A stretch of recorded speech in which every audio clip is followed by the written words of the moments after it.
지난 2008년도에 인류 멸망 그 후라고 하는 다큐멘터리 성격의 영화가 있었습니다. 어느 날 갑자기 이 지구상에서 모든 사람이 사라지고 나면 그 다음 세상이 어떻게 될까를 상상하면서 만들었던 작품입니다. 사람이 없어지면 어떻게 될까요?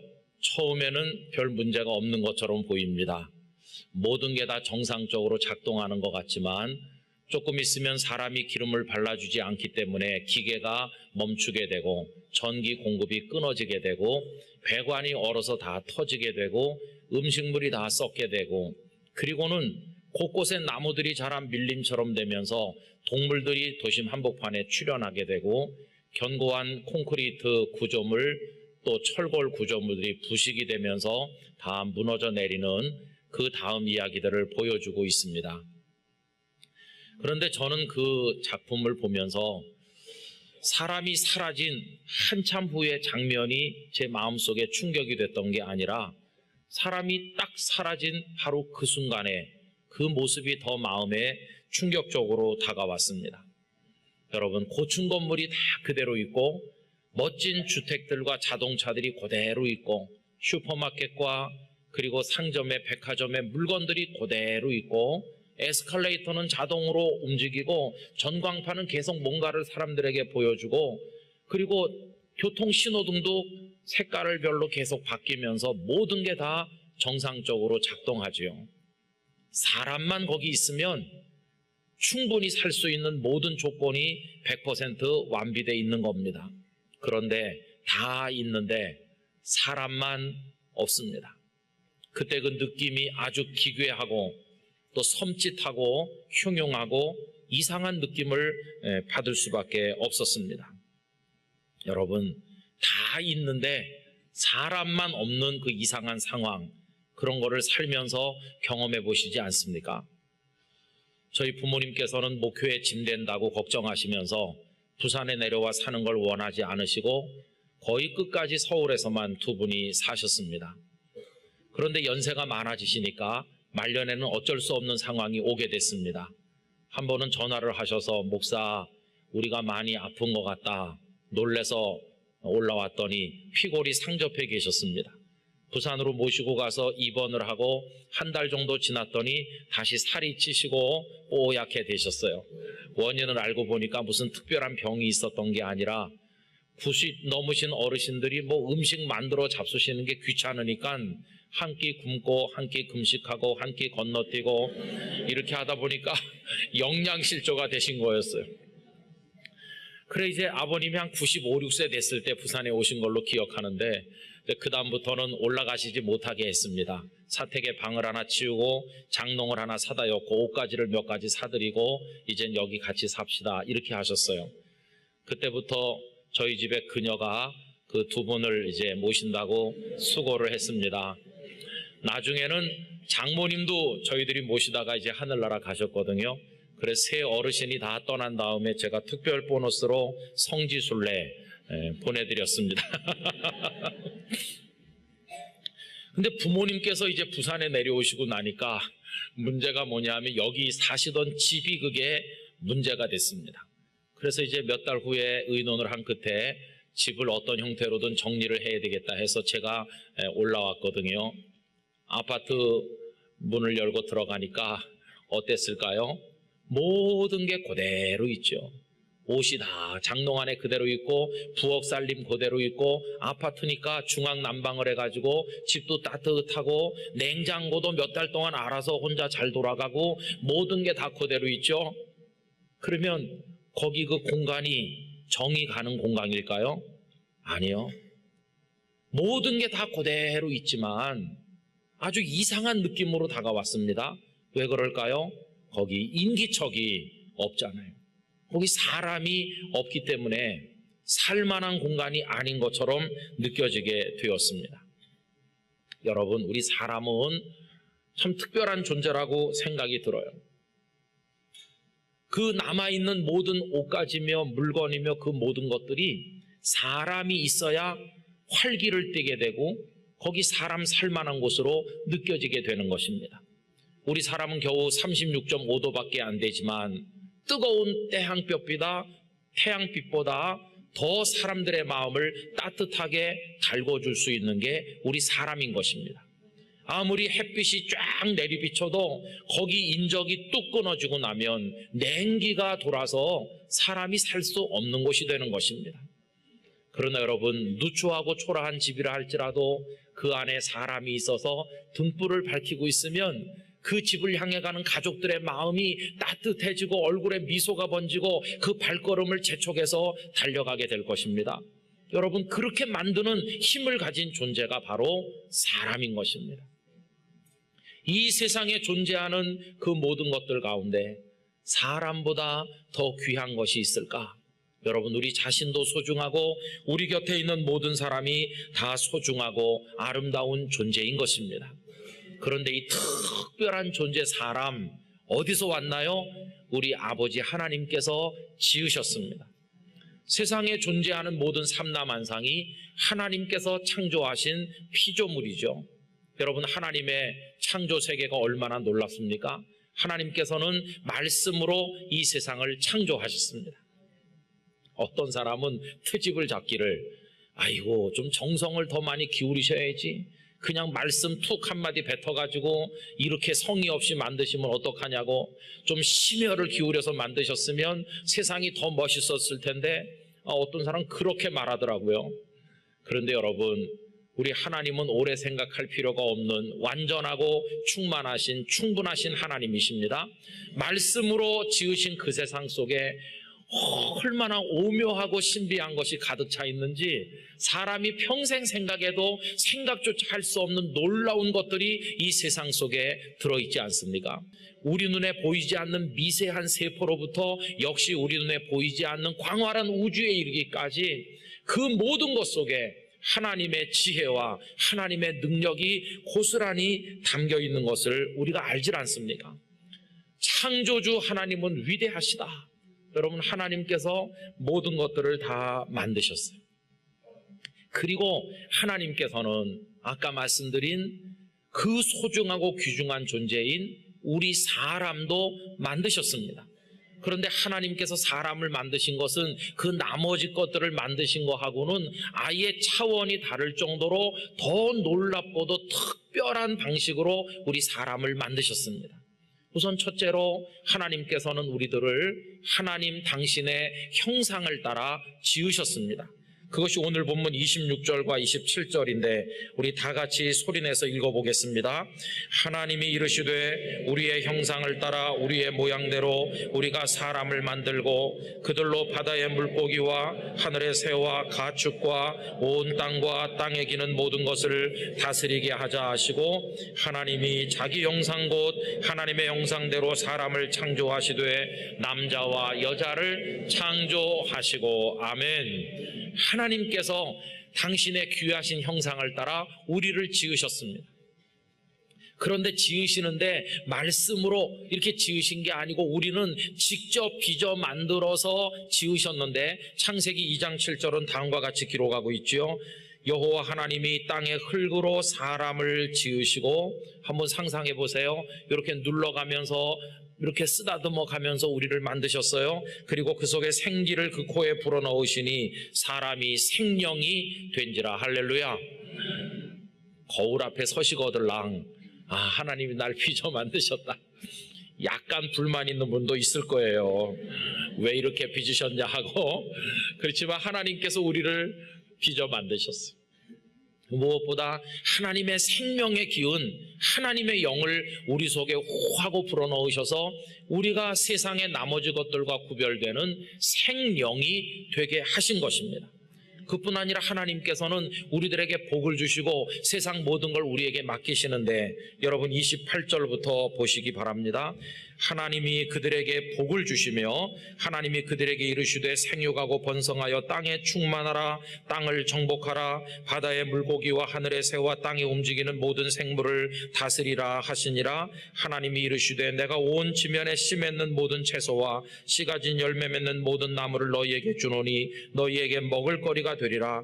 또 땅의 모든 짐승과 하늘의 모든 새와 생명이 있어 땅에 기는 모든 것에게는 내가 모든 푸른 풀을 먹을 거리로 주노라 하시니 그대로 되니라. 아멘. 하나님께서 우리들에게는 복을 주시고 모든 세상을 다 우리 사람들에게 맡기신 것입니다.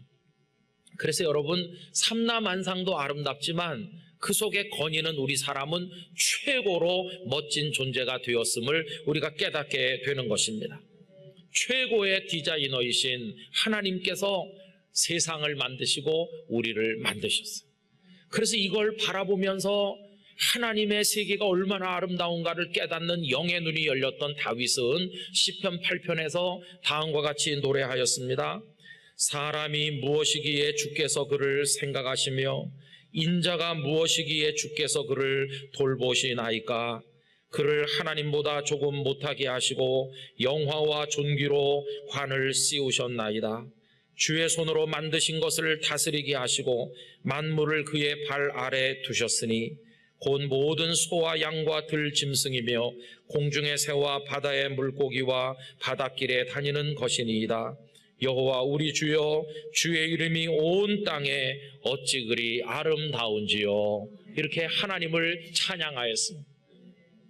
그리고 여러분, 하나님께서 우리 사람을 특별하게 대우해 주신 또 하나의 증거가 있는데 그게 무엇인고 하니 창조의 순서에 있어서 제일 마지막에 만드셨다는 것입니다. 여러분, 첫째 날부터 엿새째까지 하나님께서 세상을 창조하시는데 우리 사람은 맨 나중이었습니다. 한번 생각을 해보세요. 만약에 사람을 맨 처음이나 중간, 어중간한 때 우리를 창조하셨으면 어떻게 됐을까? 아무것도 없는데 어떻게 존재하겠습니까?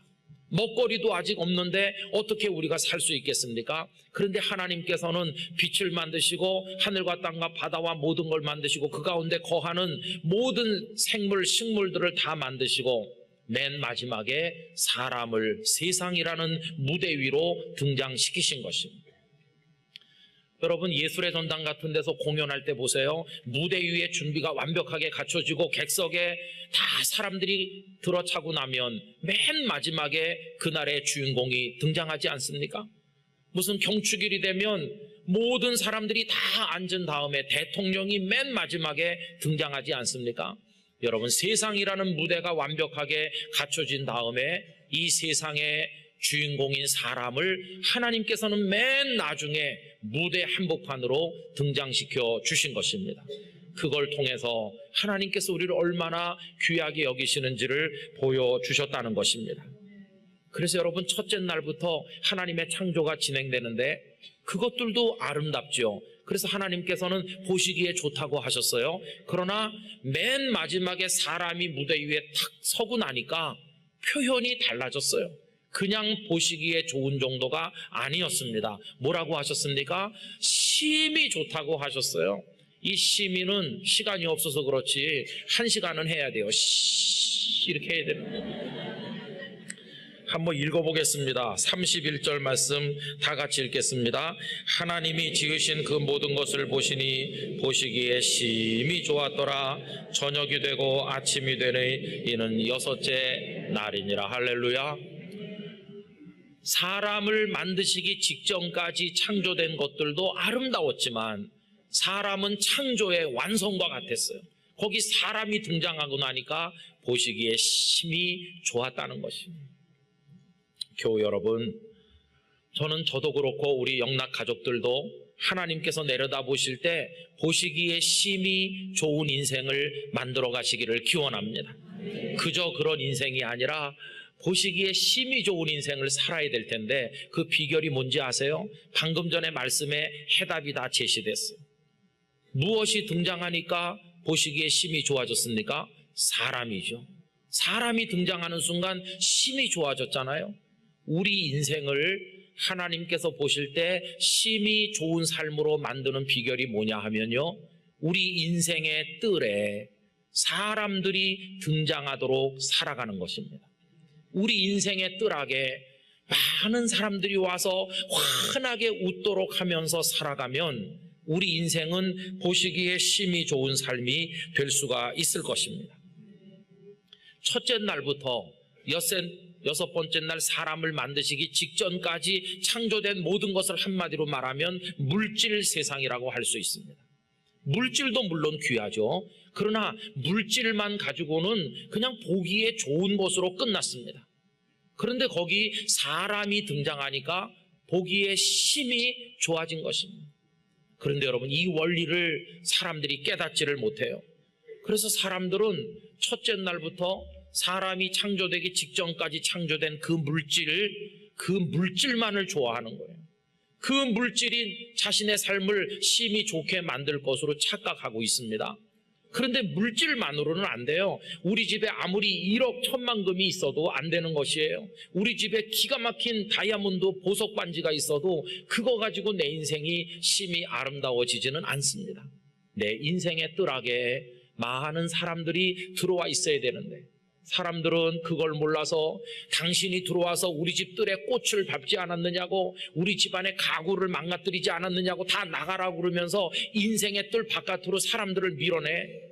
그래서 그 집에 거실에 훌륭한 물건들도 많고 뜰에 꽃들이 만발했지만 다 있는데, 아까 처음에 말씀드린 그 다큐멘터리 영화 그대로 다 있는데 사람이 그 사람의 인생의 뜰에 없는 거예요.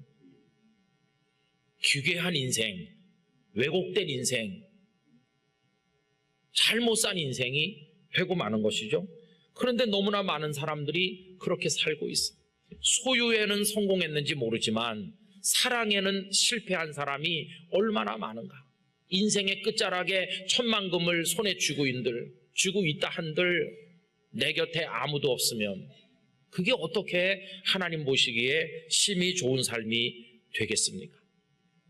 여러분, 이제 여기서 우리는 사랑하는 예수님의 삶을 들여다봐야 됩니다.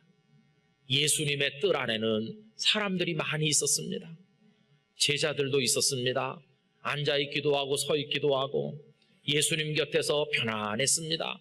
어떤 사람은 꾸벅꾸벅 졸기도 했을 것입니다. 그러나 예수님은 따뜻한 눈길로 제자들을 지켜보셨을 것입니다.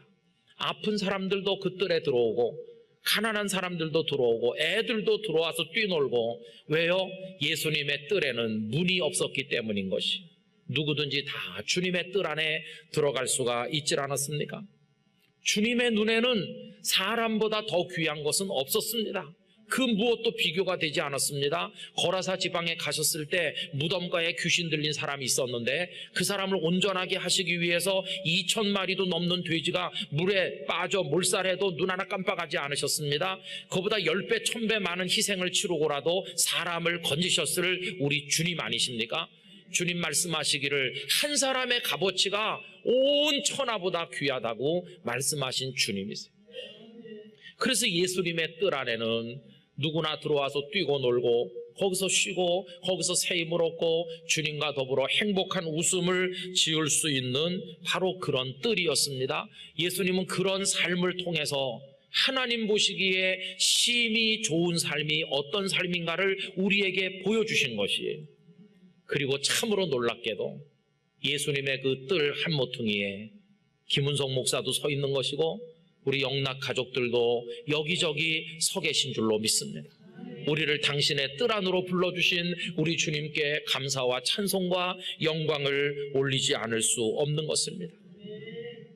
언젠가 하나님의 나라 천국의 문이 활짝 열리는 그날이 오면 그 천국의 뜰 안에도 많은 사람들이 있을 것입니다. 그 뜰을 걸어가다 보면 아름다운 유리바다가 있을 텐데 14만 4천이라는 숫자로 상징되는 하나님의 자녀들이 거기 서서 영존하시는 하나님을 거루가다 찬송하게 될 것입니다. 바로 거기 영락교회 모든 성도들이 거기서 만나지게 될 줄로 믿습니다. 여러분, 주님은 당신을 활짝 열어주셔서 당신의 삶을 여시고 모든 걸 여셔서 우리를 내 뜰 안으로 들어오라 이렇게 불러주시는 사랑의 주님이신 것입니다. 우리 교우님들의 인생의 뜰에는 얼마나 많은 사람들이 들어와 있습니까? 내 인생이 잘 살고 있는 인생인가? 좀 가진 것 같은데 배운 것도 많은 것 같고 우리 집에 뭐 이것저것 세상에 명예도 권력도 있고 다 있는 것 같은데 우리 집 뜰 안에 와서 있는 사람 얼마나 있을까? 지난 6월 달에 아들 녀석이 결혼을 했습니다. 저녁에 집에 왔는데요. 딸이 말했습니다. 아빠, 오빠가 그래도 괜찮게 잘 산 것 같아. 그래, 뭘 보고? 아들 녀석은 고등학교 1학년부터 공부 때문에 집을 떠나 10년도 넘게 살았기 때문에 우리가 그 사생활을 잘 알지 못합니다. 근데 딸이 말하기를 오늘 오빠 친구들이 엄청 많이 왔더라. 여러분, 그 친구들과 사진 찍는데 너무 많이 와가지고 한 번에 못 찍고 세수로 구분해가지고 3번 찍었습니다. 친구 많이 왔어. 딸의 이야기를 들으면서 기도했습니다. 하나님, 우리 아들이 나이 많아 늙어도 우리 아들 녀석의 인생의 뜰에 많은 사람들이 머물게 하여 주시옵소서. 그래서 잘 살게 해주세요. 오늘은 간증주일이죠. 여러분, 우리 영락교회 성도들은 어떻게 살면 되겠습니까? 여러분들의 뜰에요, 제일 먼저 예수님을 영접하시기 바랍니다. 그리고는 예수님과 둘만 계시지 말고 그 뜰을 다 여시길 바랍니다. 이 간증주일은 그동안 못 나왔던 분들도 다 열심을 내서 모이는 날로 제가 들었습니다. 앞으로 영락의 뜰 안에 많은 사람이 북적되기를 원합니다. 이 예배당 말할 것도 없고 배단위 광장 이 구석 저 구석에 우리가 모이는 곳곳마다 기도하는 자리든 남녀 선교의 자리든 어떤 모임이든 구역이든 어디든지 간에 우리의 문을 활짝 열어서 많은 서울 시민들이, 상처받은 사람들이 누구든지 다 들어와서 이 뜰을 거닐게 되기를 원하는 것입니다. 혹시라도 그동안 문빗장을 우리가 질러놓은 게 있다면 그 빗장을 이제는 열어야 되겠습니다. 혹시 그 문을 들어오는데 미안한 느낌이 들도록 우리가 야박하게 굴었으면 우리 마음을 좀 바꿔야 되겠습니다. 그렇게 해서 다 오세요 이렇게 해야 되겠습니다. 그것이 전도를 통해 나타나고 섬김을 통해 나타나게 되기를 원합니다. 영락교회 성도 한 분 한 분의 뜰에도 많은 사람들이 있고 영락교회 공동체의 뜰 안에 많은 이들이 있으며 우리 주님이 하늘나라에서 내려다보면서 심히 좋구나 그렇게 말씀하시지 않겠습니까? 우리 그렇게 살도록 합시다. 그렇게 살다가 그대로 다 하늘나라에 올라가서 그 하나님의 나라의 뜰을 함께 거닐게 되는 것입니다. 때때로 우리의 뜰에 들어온 이들이 꽃을 밟아 꺾기도 하고 조금 힘들게 할 수도 있겠지만은 주님께서 우리를 당신의 뜰에 맞아주신 걸 생각하면서 우리가 그렇게 살아가야 될 줄로 믿습니다. 앞으로 대한민국 모든 사람들의 가슴 속에 영락교회, 그 교회는 문이 없대. 그 교회 뜰에는 많은 사람들이 오고 간대. 거기 가서 행복한 웃음을 웃고 함께 하나님을 찬송한대. 할렐루야. 그런 영락교회가 되기를 주님의 이름으로 기원합니다.